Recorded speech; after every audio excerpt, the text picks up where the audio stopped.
Last but not least, Illinois is now in line with the rest of the nation, allowing concealed carry. Both the House and Senate have voted to override Governor Quinn's amendatory veto, so the original bill stands as the law. HOI 19's Anna Yee was in Springfield for the votes. It's a day to be remembered forever in the Capitol. On July 9th, 2013, Illinois became the 50th and final state to allow citizens to carry concealed weapons in public. Both the House and Senate went against the governor and overrode his amendatory veto. But there's still work to be done to put a bullet through the state's biggest target yet. House Bill 183, having received the required 3/5 majority, is declared passed, notwithstanding the veto of the governor.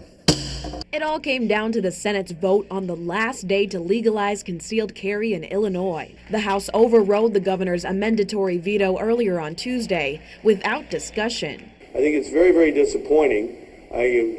More than ever, I'm committed to getting follow-up legislation passed. The legislation that did pass will go into effect once law enforcement gets a system in place. But FOID card-holding citizens can now apply for permits to carry a concealed firearm, which also requires background checks and extensive training. 16 hours of training, which is the highest amount in the entire country.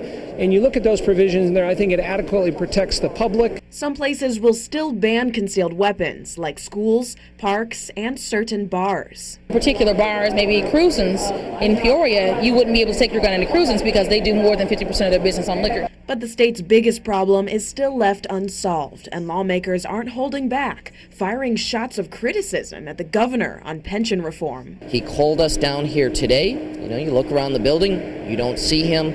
We don't hear from him. The governor continues to put pressure on the group for coming up with a timetable, but it's an important thing to note that unless you have 36 votes, anything we pass this summer that is short of a supermajority has a start date of next year.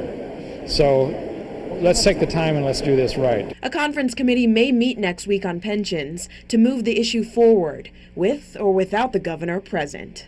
In Springfield, I'm Anna Yee.